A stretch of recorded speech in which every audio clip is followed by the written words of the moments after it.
Hey everybody, Kenney Heath here with the Whitney Wildcat Sports Network, and we're back with another Coach David Haynes show. It's been a while since the last game of the season, so I'm here with your head football coach and your athletic director, Coach David Haynes. Coach, how you doing? I'm doing good. How are you doing? We're doing good, man. It's been a long time. Thought we'd catch up and talk about the end of football season and some of the accolades that the boys got and realignment, and also just the state of the athletic program as it is.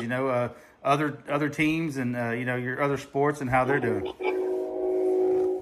Yes, sir. No, off season is going right now. So we're busy. Got a playoff basketball game tomorrow. Track and baseball, both firing on all cylinders. So like I said, spring is very busy. Very good accolades with what I thought was a good season.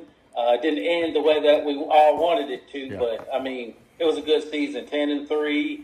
I can't remember the exact. The Padilla poll. We had Jonte Johnson, first team All-State.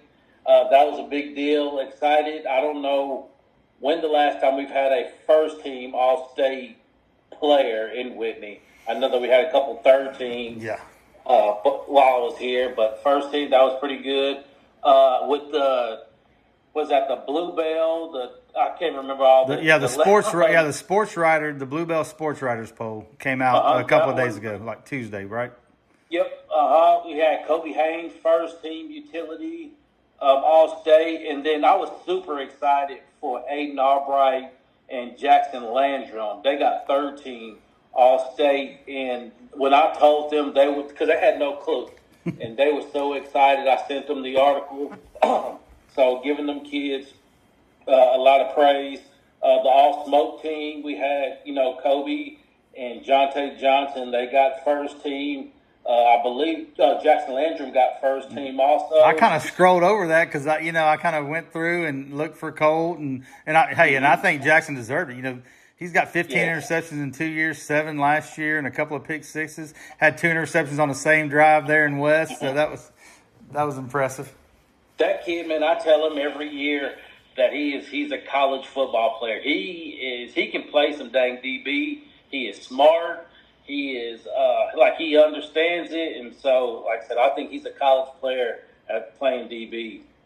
Yeah, he's impressive, fun to watch. That whole junior class. You kind of didn't know what to expect because a lot of those guys were on JV last year, and man, they really, really did step up. Yes, sir. That's a really, really good class. What makes that class even better, they're all good friends, too. They hang out, play golf. When I walk in Kobe's room, I hear them on the video game yelling at each other. So they're a good group. So realignment came, and kind of probably what we all thought. They'd probably kind of leave it basically the same. We knew Maypro was going to go down. Palmer kind of slid over. The one surprise I had, and it really doesn't have to do with Whitney, it will have something to do with the first round of the playoffs, is, that group of 4 up there on the Red River, I kind of thought they would move those, Pottsboro, Whitesboro, Gunner, and Pilot Point. Yep. Region 1 has 21 teams. Region 2 has 28. And I thought those 4 teams might slide over to Region 1 to kind of even out the regions, but they left them in Region 2, and that's just going to be a tough first-round matchup. All 4 of the, we saw a Whitesboro team that was really young in the first round that I think they're going to be better next year. And then a Gunner team coming up in 3AD2 that's contending for state titles, if not winning state titles every year. That first round of playoffs is going to be tough. Yes. Back to the district part. Let's say lost Maypearl, picked up Keene and Palmer. I still think it's going to be a very competitive district. Grandview's going to be Grandview. West is going to be West. They're going to always be tough. We lost to Palmer 2 years ago in the first round of the playoffs. I'm glad that quarterback is graduating. He's a dang. Hey, you still got one more. Yeah. The basketball court. I was about to say you still got one more game against him tomorrow night. Yes. So dang good athletes, and then but the other, like I said, Groesbeck's going to be better. I saw Mahia just hired a coach. This is Keene's first time in a 3A district. It's going to be a fun district shoot. Hopefully we can get in there and handle the business that we need to. But it's going to be competitive. It's not going to be an easy Friday night. And so we're excited about it. We got good kids coming back. We got 10 on offense and 9 on defense. So, like I said, we're worried about some of the other ones, but they better be worried about us too. Absolutely. And, I'm really excited about this year's team because you return a lot of kids. Now you're gonna lose a Aiden Albright and a Jonte Johnson, which I don't think you really can replace a Jonte Johnson. You just got to have, and you don't really have to. You just need to have a couple of kids that you can put in there and that can move the football. You agree? Yes, we do. You got Edgar Sanchez, and Edgar Sanchez, man, he's patiently waited for his time. He is a starter at most other schools, and he was just behind a really good running back that we had here at Whitney. But when he did carry the ball, man, he showed explosion all year. So I'm eager to see him in the full running back load.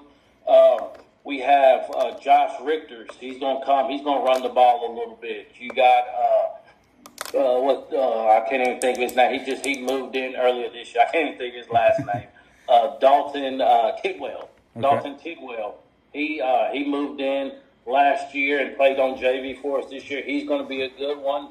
McKinnon Willop.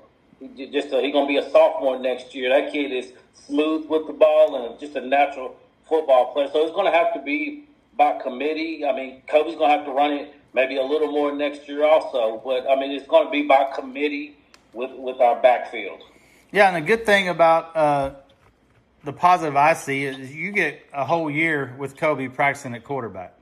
And, and I think that probably opens up the offense for you as far as throwing the ball because, I think when you're doing it on the fly, there's probably only so much you can put in each week of play calling. But now you got all, of course, he runs track and plays basketball and plays baseball, but just a mindset of a whole year of, I'm going to be the quarterback. Yep, no, that's exciting.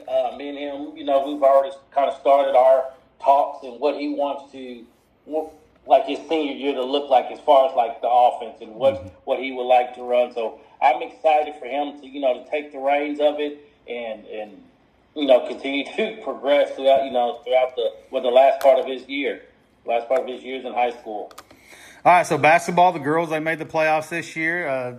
I went over to Hubbard last week and watched them. They played Grandview. You still got beat, but improved from where Grandview had beat them earlier in the year. So I guess you got to see some positives in that and what Coach Essel's doing over there.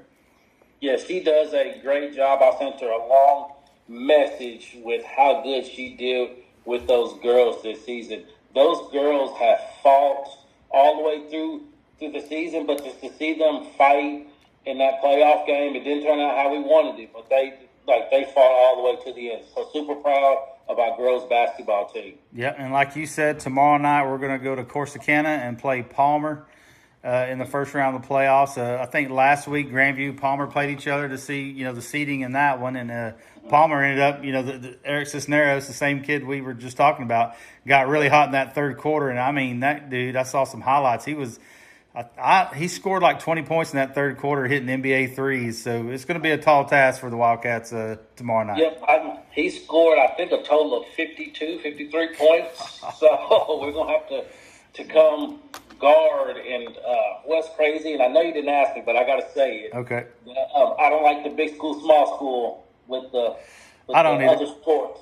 I don't. Just because I feel you can kind of manipulate it and kind of get where you want to in a district, and so that's because we're a 2 seed, and I believe they won the district, and we're playing another, a 1 seed. Yeah. So, but it is what it is. You got to play them anyway. Yeah, and I've seen a lot of stuff on social media where teams like, if we win, we're going to drop down as a 2 seed. If we win this game tonight, we're going to drop as a 2 seed because we beat this team that knocks another team out, or vice versa. And I think that hurt you. I think last year in baseball it might have helped the Wildcats the way they did that. But yeah, I don't care for it. I would like for it to go back the old way, but I don't know if that's going to happen. UIL is pretty stubborn on when they make a rule. They make a rule. Yes, sir.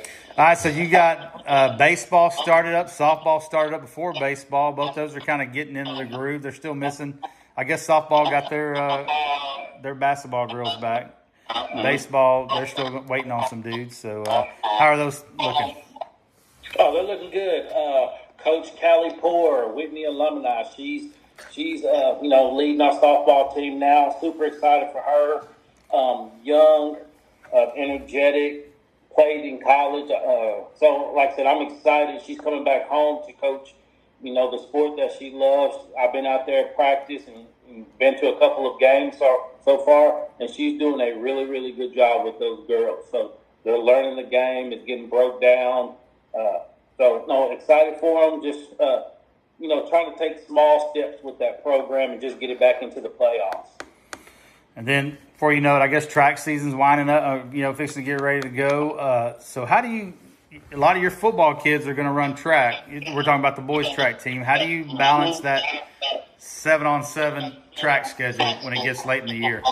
Man, it gets tough because we preach it. We preach multi-sport athletes. So we got kids playing baseball, they're running track, and then 7-on-7 is coming around. And I saw today that the state 7-on-7 tournaments came out.